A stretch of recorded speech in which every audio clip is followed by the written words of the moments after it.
Proceed po tayo sa Word of God. Ang topic po natin pag-uusapan ngayon, dahil Christmas. Handa na ba kayo? Okay? Ang topic po natin ngayon is... Ten-ten-ten-ten. Saan na? Oh, wait lang daw. Sumenyas yung ating media. The best gift ever. Amen. Amen. Sino sa inyo nakatanggap na ng gifts? Oh, meron tayong picture ng mga gifts dyan. Okay? Sige po. Next. Yan. Wow. Oh. Ganda ng balot, ano? Oh. Yung iba sa inyo nakakatanggap ba ng ganyang pagkakabalot na gift? Ha? Di ba pag ganyan yung pagkakabalot, alam na alam mo, ay, mamahalin yung laman nito. Mamahalin din yung balot eh. Tama ba? Tama po ba? Di ba? Halimbawa, exchange gift ninyo, 300, yung balot niya, 500. Mas mahal pa yung ano, no, yung wrapper. Anyway, no, tayo po tuwing Christmas season, nag-e-expect tayo ng mga ganyan. Tama ba? Sino bang hindi nag-e-expect ng ganyan? Taas ang kamay. O lahat, 'di ba, nag-e-expect ng regalo? Amen po. So when you think of a gift, no, yan ang nai-imagine agad natin. Kung wala yung picture na yan, when you think of a gift, you think of it or you imagine of it as being like that. Tama ba? Being wrapped, no, na maganda. Amen po ba? And yung gift po na yan, it can vary from different sizes. 'Di ba? Merong akala mo maliit lang, ay ito lang, yung pala sa loob, ginto. Amen? So, it can vary in value also. Amen? It can also vary in quantity, kung ilan yung natanggap. Amen po ba? Amen? Sino dito yung malungkot pag isa lang yung natanggap niyang regalo pag Pasko? Walang nagtataas ng kamay, ayaw nilang umamin. Diba? Pero nagpaparinig sa Facebook, wish ko lang. Diba? Anyway, ang gift, sometimes, hindi ganyan, hindi malaki. Minsan nasa angpaw. Sino gusto ng angpaw sa Pasko? Mami na kayo. Nahihiya pa eh. Diba? So in general, a gift is something a person gives to someone that is dear to his or her heart. Di ba hindi ka naman magbibigay ng regalo kung hindi mo naman kaklose yung isang tao? Amen po ba? Amen ba? Magbibigay ka ng isang regalo sa isang tao na malapit sa puso mo. Amen ba? Kaya nga meron yung from, tapos to. Hindi lang natapos yun doon, may message pa sa baba. Tama po ba? Kasi gusto mo talagang sweet yung pagkaka-receive nung makakatanggap ng regalo mo. Diba? Hindi lang nagbigay ka lang basta, may mensahe ka pa nung pagkabigay mo ng regalo mo. Amen ba? Amen? So may tanong po ako sa inyo. I have 4 questions before we proceed. Number 1, what do giving or receiving a gift means to you? Ano yung kahulugan sa iyo? Ano yung ibig sabihin sa iyo pag ikaw ay nagbibigay o tumatanggap ng regalo? O, pag-isipan nyo lang. Hindi natin sasagutin ngayon yan. Pag-isipan nyo lang po. Pangalawa, ano na yung mga gifts, ano na yung mga regalo na kino-consider mo o kinonsider mo na best you have received so far? Ano yung category mo sa gift mo? Ano yung pinaka-best na na-receive mo ngayong Pasko? Sino nagsasabi dito na, Ninoy? Ay, hindi na pala Ninoy, Agila na siya. Amen ba? Ang best gift sa iyo ay pera. Sino ang magsasabi na ang best gift para sa iyo, ang kino-consider mo na best gift ay money? Wala. Mga sinungaling. Joke lang po. Okay, number 3, ano naman yung nararamdaman mo kapag ikaw ay nakakatanggap ng regalo? Sino po magsasabi dito na malungkot siya? Pagkabukas siguro malulungkot ka kasi hindi mo ina-expect. Diba? Ay, ano ba yun? Ito lang. Number 4, how do you respond naman when the gift na ina-expect mo matanggap ay hindi, parang hindi bagay dun sa wrapping niya? Ang ganda-ganda nung pagkakarap niya, pagbukas mo nung regalo, ano lang pala, ang tawag dito, love letter lang. O kaya simpleng simpleng bagay na hindi masyadong mamahalin. 'Di ba? Ano kaya yung mararamdaman mo pag gano'n? Okay? So, pag-usapan po natin, sabi nga po natin, the best gift ever. Okay, the best gift ever. Sabi mo sa katabi mo, God has a gift for you. Tingnan mo yung katabi mo, kausapin mo, huwag kayong parang tuod dyan. Sabi mo sa katabi mo, God has a gift for you. Okay. Sino dito nakaranas na po na nung Pasko, nakareceive kayo ng regalo? Balot na balot, ang laki-laki. Tapos pagbukas mo, nakabalot ulit. May box ulit, nakabalot. Di binuksan mo na naman. Pagbukas mo, nakabalot ulit. Di ba, palit ng palit, hanggang na-receive mo, ganun pala, kakarampot lang. Na-experience yun na po yun. Di ba? So, multiple wrappings. Tama po? Di ba? Si Lord din po, yung kanyang gift is wrapped in multiple wrappings. Okay? In Psalms chapter 104, verse 1 hanggang verse 2, sabi rito, Bless the Lord, O my soul. O Lord my God, you are very great. Sabi nga natin, Lord, you are very great. You are clothed with splendor and majesty, covering yourself with light as with a garment, stretching out the heavens like a tent. Dito po sa mga awit na ito, dinedescribe na ang ating Panginoon is wrapped in a very great light. He is wrapped in clothes of glory. Sabihin nyo nga po, clothes of glory. Amen? Ang ating Panginoon po ay nakabalot sa kaluwalhatian. Amen po ba? Isang kagilagilalas na kaliwanagan. Amen po ba? Isang liwanag na hindi mo ma-measure. Ganun yung kanyang kaluwalhatian. Amen po ba? Doon sa langit, grabe yung kaluwalhatian ng Panginoon. Hindi nga kailangan ng araw sa langit eh. Tama po ba? His glory shines brighter than the sun. Kahit pagsamasamahin mo pa yung 100 araw, mas maliwanag pa rin yung kaluwalhatian ng Diyos.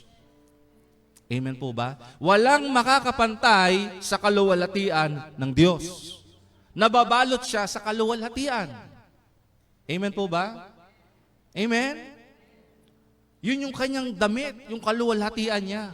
Amen ba? Punong-puno siya ng kaluwalhatian, puspos siya ng kaluwalhatian. At si Jesucristo po, sabi ng Hebrews chapter 1 and verse 3, si Kristo po ang brightness ng glory ng Ama. He is the express image of the Father. Amen. Amen. He is the brightness. So when you think about God, when you imagine God's glory, you look unto Jesus. If you want to imagine the glorious God, think about Jesus Christ. Amen po ba? Because Jesus is the brightness of His glory and the express image of His person.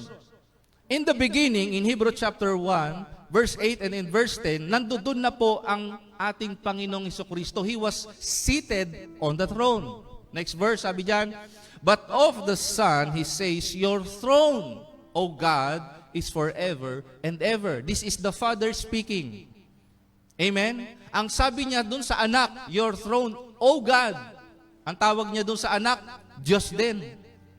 Amen? Pero hindi sila magkaibang Diyos, iisang Diyos lang sila. Amen po ba? Amen? Ang Diyos po ay Diyos Ama, Diyos Anak, at Diyos Espiritu Santo. We have no three gods, we have one God in three persons. Amen? Co-equal, co-eternal. Amen? Hindi mas mataas na Diyos ang Ama sa Anak. Pare-pareho po silang Diyos. Iisang Diyos sila. Amen po ba? Kasi meron nagtatanong, Pastor, kanino po ba ako magpe-pray? Sa Ama, sa Anak, o sa Holy Spirit? Pag nag-pray ba ako sa Holy Spirit, magtatampo yung anak? Pag sa anak lang ba ako nag-pray, magtatampo yung ama? Wala pong ganon. Amen? Amen? Dahil iisa lang po sila. Ngayon, ang sabi ng Diyos Ama sa anak, your throne, O God, is forever and ever. Amen. Amen. Ano yung throne? Luklukan.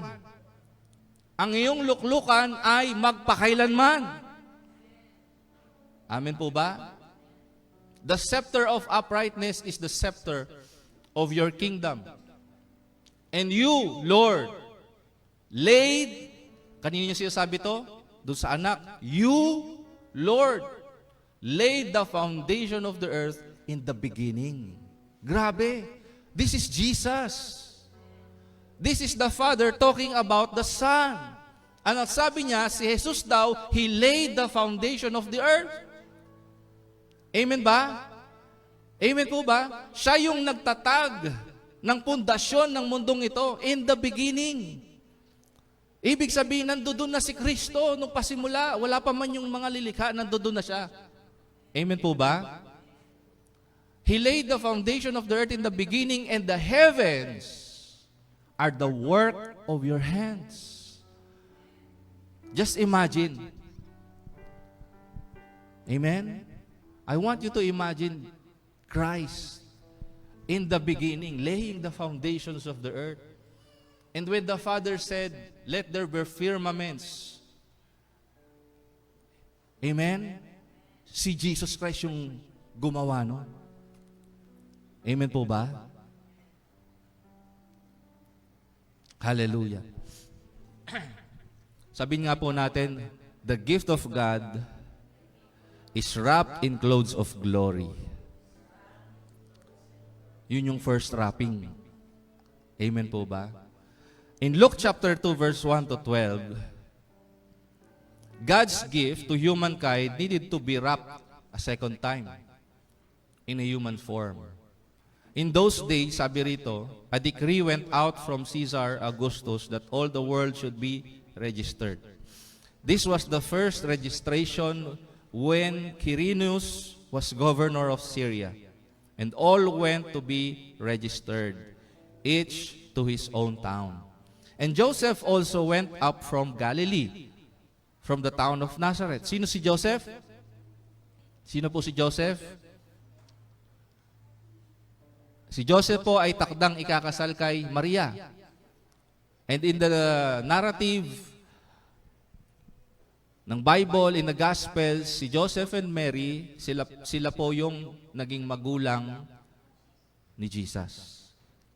Sabi diyan, Joseph went up from Galilee, from the town of Nazareth to Judea, to the city of David, which is called Bethlehem. Sabi nga po natin, Bethlehem.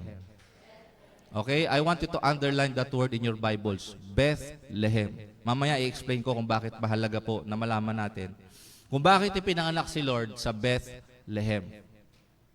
Because he was of the house of and lineage of David.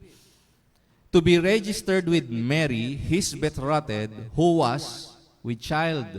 May dala-dala na po, no? Nagdadalang tao na si Maria nung pumunta sila sa Bethlehem. Hindi pa siya naipapanganak. Amen po ba? And now, verse 6, and while they were there, nasan po sila? Nasan po sila?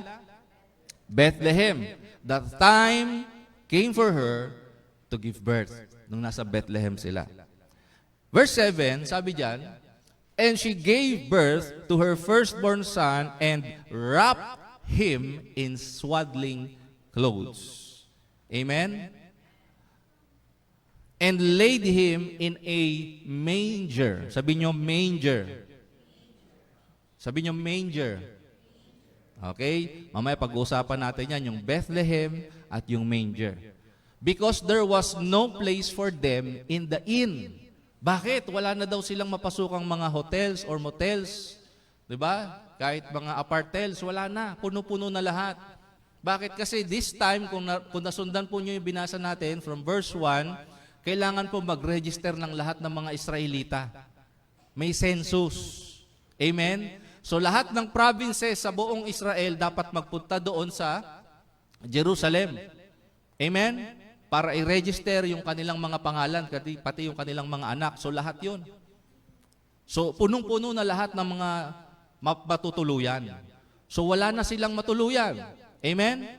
And in verse 8, ang sabi po dyan, in the same region, there were shepherds out in the field, keeping watch over their flock by night. Verse 9, and an angel of the Lord appeared to them, and the glory of the Lord shone around them, and they were filled with great fear. Amen? Nung naipanganak daw po si Jesus, may anghel na nagpakita sa mga pastol. Amen? And the glory of the Lord shone around them, and they were filled with great fear. Pag na-expose ka pala sa presence ng Lord, napupuno ka ng takot para sa Diyos. Hindi yung takot na nagugulumihanan ka o gusto mong lumayo. Naintindihan po natin. It's a fear of committing sin. Amen po ba? When you are exposed, when you're really exposed to the genuine glory of the Lord, you will fear of committing sin. Pero pag hindi mo na-experience yung glory ni Lord sa buhay mo personally, kahit linggo-linggo ka pang magsimba, kahit linggo-linggo ka pang makinig ng preaching at sumabay sa worship, kung araw-araw hindi mo ine-expose yung sarili mo sa glory ni Lord, magpapatuloy ka sa kasalanan. Amen po ba? Ang sabi ng anghel sa kanila, huwag kayong matakot. Amen? I bring you good news. Sabi nyo, good news. I bring you good news of great joy. Sabi nyo, great joy. That will be for all the people. Amen? Itong good news na ito na dumating, napupuntahan pa lang nila.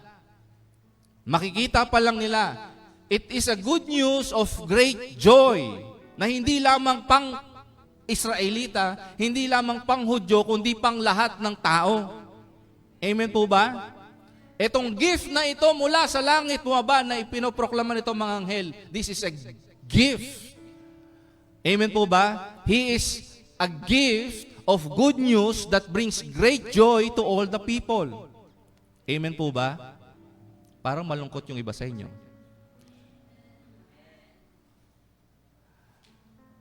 Verse 11, for unto you, ito na, dinedescribe na ng mga anghel kung sino yung gift na ito. Sabi niya, for unto you. Medyo hampasin mo nga yung balikat ng katabi mo. Sabi mo, for unto you.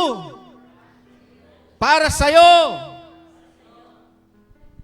Is born this day in the city of David a Savior.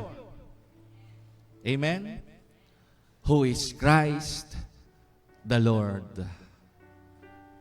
Ito yung gift na dinedescribe ng mga angel. A son being born. Amen? In verse 12, and this sign, sabi mo sa katabi mo, this sign. Ito yung tanda, this will be a sign for you. You will find a baby wrapped in swaddling clothes and lying in a manger. So my second point, the second wrapping, number 2, the gift of God is wrapped in swaddling clothes. Ano yung swaddling clothes? Asa si Bethany? Anong suot-suot niya? Okay? Pagka yung bagong panganak na sanggol, di ba, binabalot ng makapal na tela, yun po yung swaddling clothes. Amen. So the gift of God, first, He was wrapped in glory in heaven. And secondly, He came into a human form and He was wrapped in swaddling clothes. Kailangan siyang balutin, amen? Amen? Ng damit na pangsanggol. He was wrapped in swaddling clothes. At sinabi po ng anghel doon sa mga shepherds, this will be a sign for you. You will see a baby wrapped in swaddling clothes. Itong baby na to, yung sinasabi doon sa verse 10. The good news that will bring great joy for all the people. Ito yung baby na yon. Sabihin mo sa katabi mo, siya yung magbibigay sa'yo ng great joy. Kaya huwag ka nang malungkot. Pag nakita mo yung baby na yon, sigurado magagalak ka. Amen ba? Amen po ba? Pag-usapan po natin. Again, saan po pinanganak si Lord, si Jesus?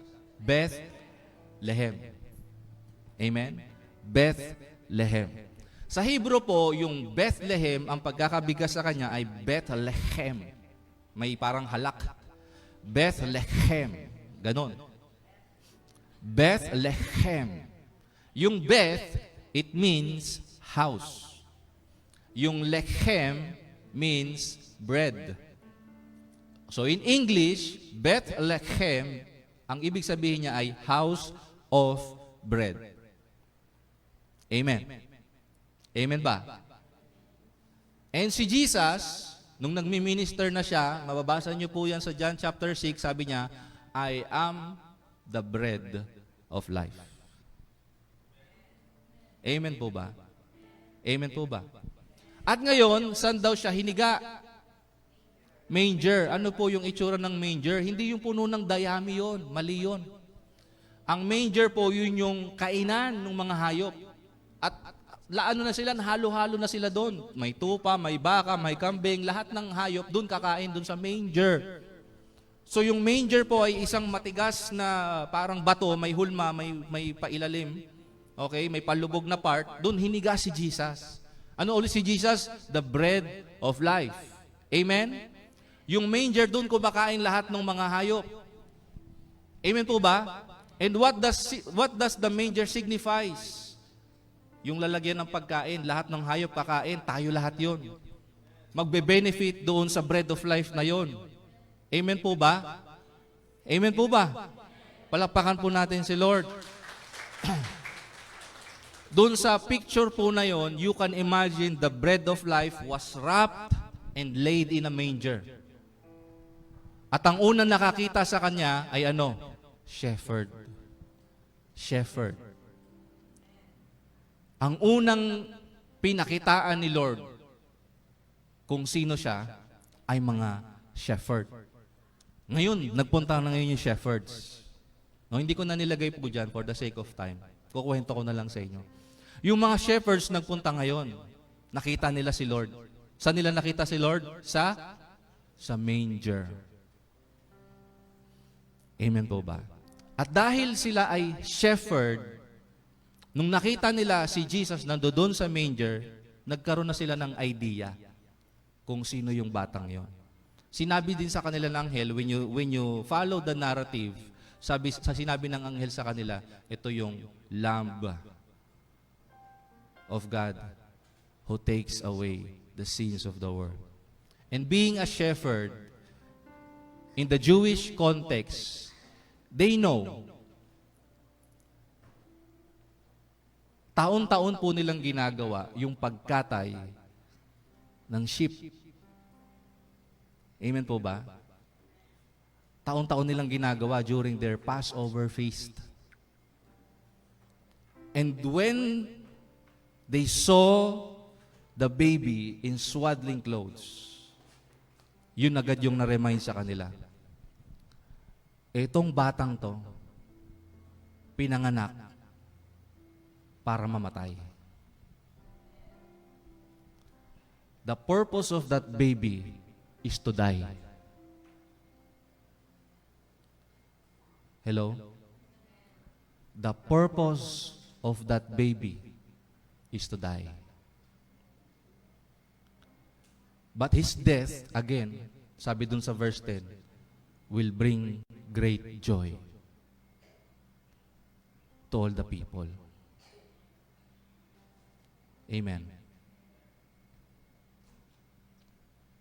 In Hebrews chapter 10, verse 5 to 7, sabi rito, therefore, when Christ enters into the world, He says, sacrifice and offering you have not desired, but instead, you have prepared a body for me to offer. In burnt offerings and sacrifices for sin, you have taken no delight. Verse 7, sabi ni Lord, then I said, sabi ni Lord, then I said, behold, I have come to do your will, O God. Amen? Si Jesus na po ito. Ang sabi niya, Ama, hindi ka natuwa sa mga offering ng mga baka, ng kambing, ng tupa, at kung ano-ano pa. Pero ako'y naparito. I have come to do your will, O God, to fulfill what is written of me in the scroll of the book. Naparito daw si Jesus para tuparin yung mga nakasulat sang-ayon sa Kanya. Ano po ba yung mga nakasulat patungkol kay Jesus? Mark chapter 10 and verse 45. Even the Son of Man came not to be served, but to serve, and to give His life as a ransom for many. Many were expecting a political king.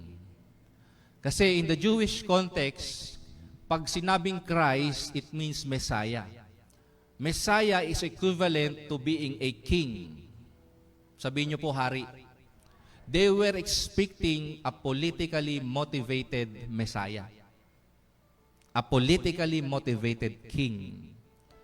But Jesus, the real Messiah, came not to be served as a king. Kagaya nung iniisip niyong mga hari sa England, sa UK, di ba sila yung pinagsisilbihan? Pero itong hari na to, nagbumaba daw dito sa lupa para maglingkod. At para ialay ang kanyang sarili, ang kanyang buhay para sa nakararami. Sabi mo sa katabi mo, para sa'yo.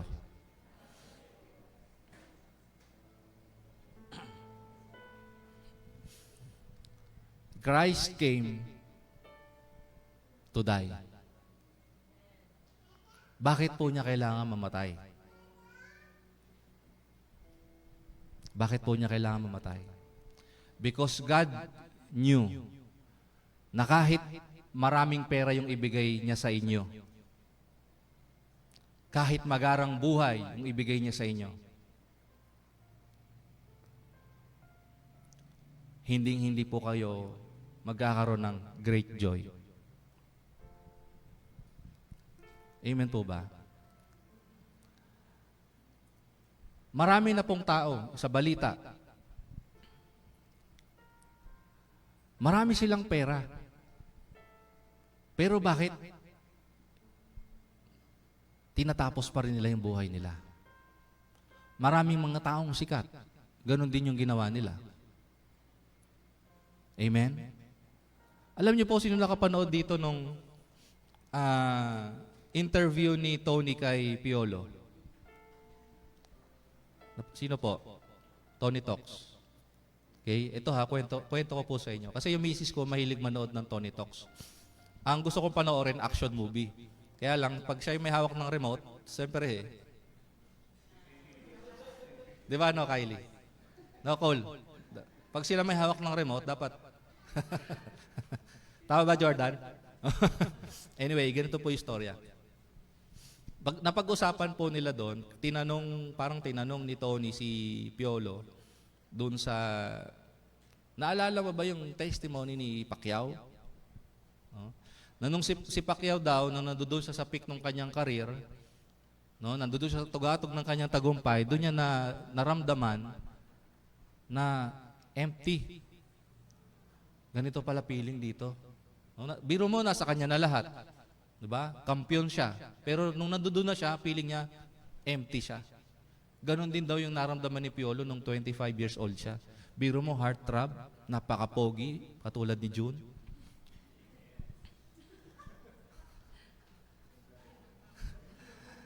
Napakayaman, ang daming proyekto. Amen po ba? Yet, he felt empty. This just means, kung susundan niyo yung story ni Pacquiao at ni Piolo, kahit na marating mo yung pinakamataas na kaya mong marating sa mundong to, hindi ka pa rin sasaya. Amen. Maraming tao habol ng habol sa kayamanan. Yung iba habol ng habol sa magaganda. Yung iba habol ng habol sa mga pogi. Yung iba habol ng habol sa karir. Yung iba habol ng habol sa posisyon. Amen? But all those things are temporary. All those things will never satisfy you for a long time. Amen po ba? Kaya nga merong sabi sa Bible, what will it profit a man if he gains the whole world yet loses his own soul? Sabi nga ni Solomon, vanity of vanities. And sino si Solomon? Hindi niyo po makapantayan yung yaman niya. Kahit ng mga pinakamayayaman pa rito. Ano ibig sabihin ng vanity? Walang kabuluhan. Nakuha niya na lahat. Pera, babae, 700 asawa, 300 kabit. Hello? Ginto, buwan-buwan. Tone-toneladang ginto, dinideliver sa kanyang kaharian. Buwan-buwan. Pero sabi niya, walang kabuluhan. Marami sa inyo, habol pa rin ang habol sa mga walang kabuluhan. Marami po sa atin.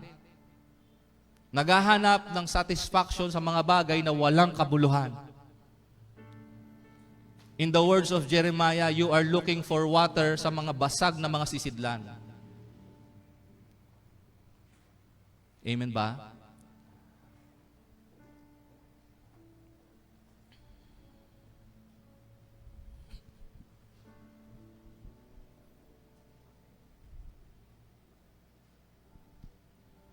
Kaya ang binigay ng Diyos na gift, hindi pera, hindi kasikatan, hindi posisyon.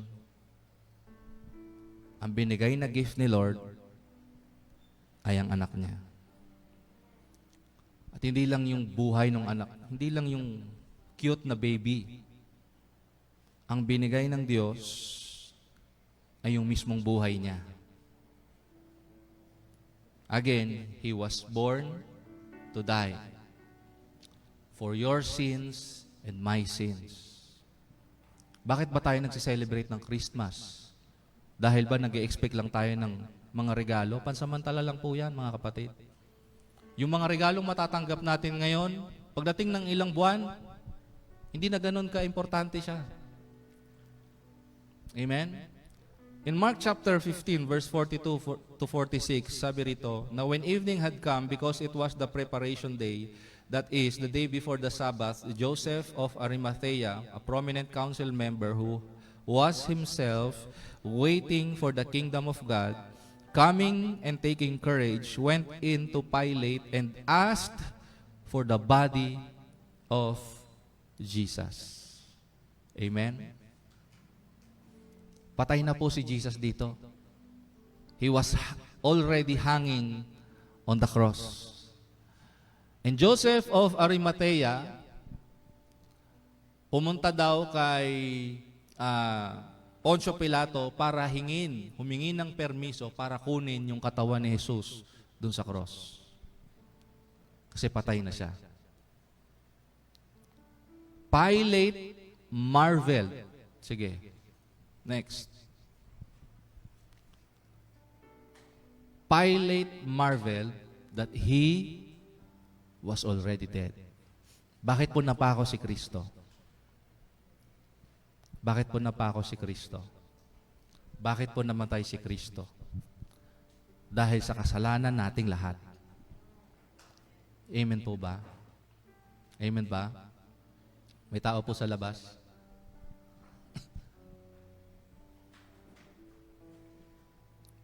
Napako si Lord, namatay si Lord dahil po sa ating mga kasalanan.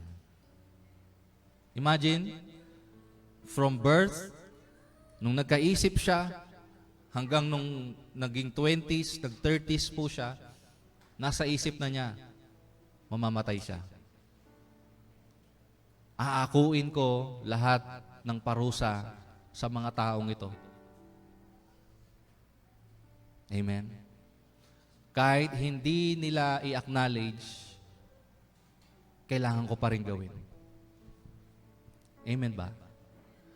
Ang ganda po ng story na sinare ni Pastor Mark last week. Kung napanood po ninyo yung service nila sa River of God, meron po siyang kwento na meron pong isang batang babae. I think she was in her 20s. Sobrang depressed po siya. Bakit? Hindi po niya naramdaman na mahal siya ng magulang niya. Why? Because this woman has an older brother na may leukemia. Amen? At bakit hindi niya naramdaman na mahal siya ng magulang niya?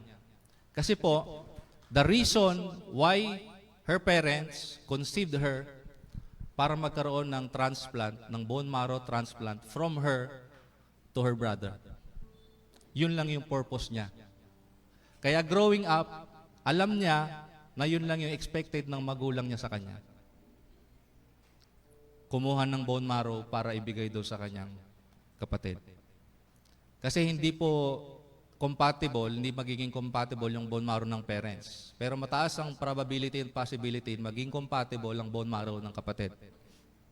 So again, the only reason kung bakit ipinanganak itong babaeng ito was to give her bone marrow to her older brother.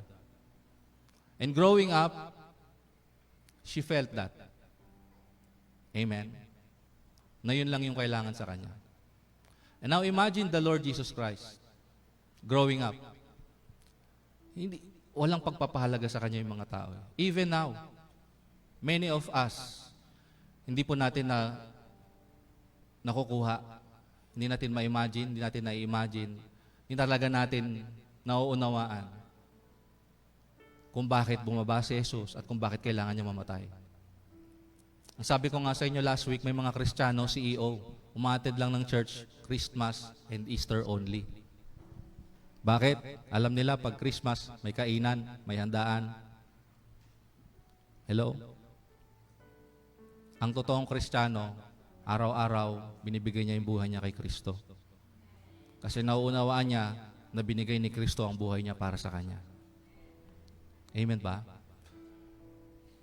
Echoing the words of Paul, Galatians chapter 2 verse 20, sabi niya, "It is no longer I who live, but Christ who lives in me. The life I now live in the flesh, I live by faith in the Son of God, who loved me and died for me." Amen po ba? Ang totoong Kristiyano na naiintindihan yung kahalagahan ng pagkabuhay, pagkamatay at pagkabuhay na muli ni Kristo, yung buhay niya, hindi niya naaariing sa Kanya. Amen po ba? Ang buhay niya, aariin niya na kay Lord na siya. Kaya lahat ng gagawin niya, iisipin niya, sasabihin niya para kay Lord na. Amen? Diba can you imagine someone na stranger sa iyo, binigyan ka ng mamahaling regalo? Titigil ka ba na natanggap mo lang yung regalo? Diba ikaw, kung meron kang kung meron kang delikadesa ba yon? Yung bigay sa'yo ng regalo na sobrang mamahalin, gugustuhin mo siya makilala, bakit to binigay sa akin to? Hindi naman kita kilala, hindi naman tayo close, bakit mo binigay sa akin to? Diba? Kung normal kang tao, yung isang tao na nagbigay sa'yo ng mamahaling regalo, espesyal na regalo, anong gagawin mo? Mag-e-effort ka, nakilalanin yung tao na yun na nagbigay sa'yo ng regalo. Amen po ba? Yung ibang mga Kristiyano ngayon, nakatanggap na regalo. Magpunta lang tayo ng church, bigay tayo ng offering, uwi na tayo. Happy-happy na ulit tayo. Mamaya mag-inuman tayo. Hindi man lang nag-e-effort yung marami sa atin na kilalanin yung regalo na binigay sa atin ng Diyos. Kamusta yung Bible ninyo? Nabubuksan pa ba ninyo? Kamusta yung prayer life ninyo? Kamusta yung prayer life natin? Kamusta yung worship life po natin? Meron pa ba tayong time kay Lord araw-araw o napaka-busy na po natin sa trabaho natin? Talaga bang gift ang tingin natin sa Panginoon? O tool? A means to an end? Hello? So Jesus died. Amen? So when he found out from the centurion, he granted the body to Joseph. In verse 46, then he bought fine linen, took him down, and wrapped him in the linen. And he laid him in a tomb which had been hewn out of the rock, and rolled a stone against the door of the tomb. My last point is, Jesus was wrapped in grave clothes. In the beginning, before there was ever an earth, he was wrapped in glory. And he needed to be wrapped in a swaddling clothes because he needed to have a human body in order to die. Because in his glory, he cannot die. But in his humanity, in him being human, he could die for you and for me. Amen po ba? Yung kasalanan po natin na hindi natin kayang bayaran, siya po yung nagbayad. Yung parusa na hindi natin kayang tanggapin, siya yung tumanggap. Yung sakit na hindi mo kayang danasin, siya yung dumanas. Amen po ba? Romans chapter 6 in verse 23, for the wages of sin is death. But the free gift, sabi nyo free gift, this is the best gift ever. The gift of God is eternal life through Christ Jesus our Lord. Amen? Amen po ba? Kaya nga, maraming beses when you read the letters of Paul, lagi niyang sinasabi, especially in Philippians, in chapter 3, sabi niya, wala na akong pakialam sa buhay ko na to. Basta makilala ko lang si Kristo. It doesn't mean, huwag mo nang alagaan yung mga anak mo. It doesn't mean, huwag ka na magtrabaho. It just means na mas mahalaga sa kanya si Kristo kaysa sa lahat ng mga bagay sa mundo. Yung relasyon niya kay Lord. Sabi ko po, yung relasyon niya kay Lord. Amen ba? Hello? Yung relasyon niya kay Lord. Yung intimacy niya kay Lord. Yung makilala niya, yung nagbigay ng buhay niya para sa kanya. Amen po ba? Kasi si Pablo, sa dami ng alam niya, akala niya, dun sa alam niya siya maliligtas. Hindi pala. Naligtas siya dahil kinilala siya ni Lord. Amen po ba? Kinilala ka ni Lord. Pinili ka niya. Amen po ba? Kaya ka nandito kasi pinili ka niya.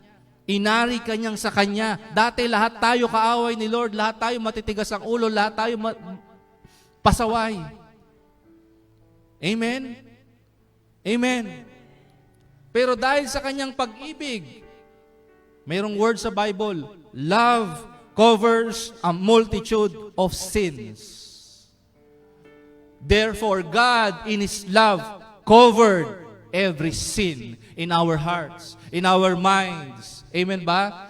Yung mga kasalanan mo noon, ngayon at bukas, He covered it because of His love. Not because mabuti ka. Not because nag-church ka. Love, God's love covered our sins. Amen po ba? Hallelujah. It covers a multitude of sin. Kaya kapag nauunawaan po ng isang tao na binigay ng Diyos ang kanyang anak para sa'yo, aayawan mo na yung kasalanan. Amen ba? Kasi naintindihan mo na yung kahalagahan ng eternal life. Naiunawa mo na yung value ng eternal life. Hindi na yung buhay sa ngayon. Amen po ba? Amen ba? Hindi na ganun yung measure mo ng value sa mga bagay sa mundong ito in comparison sa pagva-value mo sa eternal life at sa relationship mo kay Lord.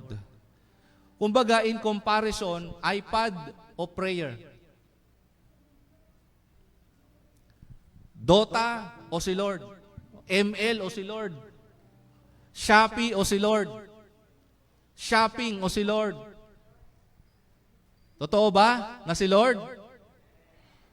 Kanina lang, pagdating nyo rito nagchichismisa na tayo. Hello? Magsi-church tayo. Mamaya-maya, pagdating ni sister brother. Chu. Kala ko ba si Lord pinunta natin dito? What's the purpose of this room? What's the purpose of this building? What's the purpose of your life? Diba sabi ng Bible, you are the temple of the Holy Spirit. Hindi na ikaw yung may-ari ng buhay mo. Si Kristo na. Amen po. Nakakita na ba kayo ng kwarto na may computer, may higaan, may walis, may brush, may bike? Nakakita na ba kayo ng ganong kwarto? Hello? Bang gulo? Hindi mo alam, para sa batong kwarto na to? Di ba? Kaya anong gagawin pag nakakita ka ng ganong kwarto? Hayaan mo na yan. Ganon ba? Hello? Anong gagawin mo? Alisin mo yung hindi kailangan doon sa kwarto. Tama ba? Alisin mo yung hindi kailangan. Alamin mo muna, ano ang purpose na itong kwarto na to? Amen po? Kung itong kwarto na to ay gaming room ko, dapat puro games. Diba? May computer dyan, may CPU. Dapat yun lang nakikita ko dyan. Kung ito ay bedroom, dapat wala nang kung ano-ano dyan. Naunawaan po natin. Ngayon, ikaw, templo ka ng Holy Spirit. Ano dapat yung nadyan sa'yo? Ano dapat yung nasa atin? Dapat ba may galit pa rin dyan? Dapat ba may hinanakit pa rin dyan? Puot, inggit? Hello? Dapat ba nag-i-store pa rin tayo ng kasalanan dito sa puso natin at sa isip po natin? Hello? Kaya binigay si Lord sa atin para maunawaan natin para kanino ba tong buhay na to? Amen ba? Amen ba? Hallelujah. 2 Corinthians chapter 8 in verse 9, for you know the grace of our Lord Jesus Christ, that though He was rich, yet for your sake He became poor, so that you by His poverty might become rich. Yung pagiging mayaman po ni Lord, hindi po dito sinasabi yung mayaman financially or materially. Yung yaman po na yon ay yung yaman ng kanyang relationship sa Ama. Amen po ba? Yun ang yaman ni Lord. Yun ang yaman ni Jesus, yung kanyang relationship sa Ama. At during the time, nung siya po ay nakapako sa krus, He experienced poverty. Why? If you read in your Bibles, during His ministry, ang tawag niya sa Ama, Ama. Amen? Father. Directly, Ama. And when you tell someone that He is your Father, when you call someone your Father, libawa, si June, ang tawag sa kanya ni Josiah? Tatay. Amen? Amen po ba? Ikaw, Jello, tawagin mo siya ng tatay. Diba? Parang, sino ka? Wala kayong relasyon Tama ba? Tama po? Si Jesus at ang Ama, Father, nandoon yung connection, nandoon yung relationship. Amen ba? Yung mga Hudyo, yung mga Israelita, ang tawag nila sa Diyos, God, Elohim. Wala silang tawag na Father or Abba. Yung Abba is an intimate term because of your relationship with that person. Yung Abba. Amen po ba? So during the time when Jesus was crucified, tumawag siya sa taas, sa langit. Hindi niya tinawag na Abba or Father ang Diyos. Anong sabi niya? My God, why hast thou forsaken me? Because nung si Jesus ay nakapako sa krus, bit niya yung kasalanan ng lahat ng tao sa mundo, including yours and mine. Bit niya lahat. When you read the Old Testament, the Father cannot look at sin. And when Jesus was crucified on the cross, He carried sin in His body. That's why He experienced poverty. A poverty of relationship with the Lord. For your sake, for my sake, He became poor so that we may become rich. Rich in what? Rich in our relationship with God. Ma-enjoy mo yung relationship kay Lord. Ma-enjoy mo yung prayer life. Ma-enjoy mo yung Bible reading.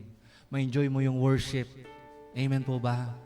Kahit sino pa yung tumatayo dito sa harapan, na-enjoy mo kasi you understand that I am now blessed because I have received the greatest gift. I received the best gift ever. I've received Jesus Christ as my Lord and Savior. Amen po ba? Bakit po best gift ever si Jesus? Kasi po hindi lang siya pang Christmas. Amen ba? Si Jesus may enjoy mo kahit hindi Christmas.